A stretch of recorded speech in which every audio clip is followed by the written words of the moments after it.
After Francis was ordained a priest, he became a missionary. The mission to the Chablais, which is this area, was very difficult. He had no delegation, he had no people that were supporting him, that were following him around, that were protecting him, and he also didn't have much financial support for his mission. He was mocked, people avoided him, and he was treated with a lot of disrespect for being a Catholic, but he met turmoil with love, humility, and gentleness, even though he was not always greeted with the same respect.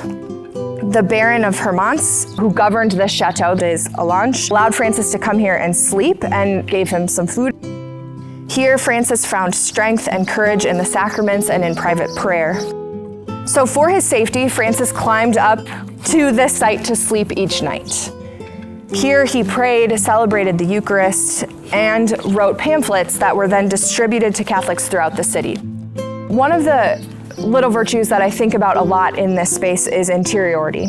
And this is the place where that was true for Francis. He learned from Jesus, because Jesus retired to the lonely place after he had been with the crowds, that Francis retired back up to this place to pray and to restore his own soul. And because of that strength, he was able to go down and actually do the mission work that he was called to do. And we're called to do that too. Our personal prayer and our relationship with God allow our outward actions to align with God's will.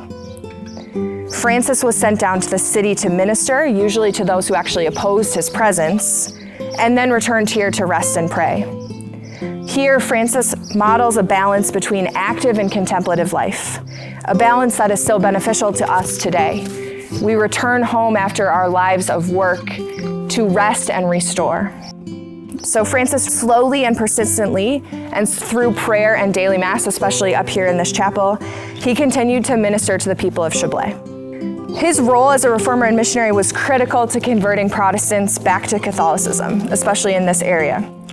Francis was really the front line because he was the one that penned the letters that were then passed out to all the people. Francis wrote, "Invite Jesus Christ into your heart, and he will show in all your actions."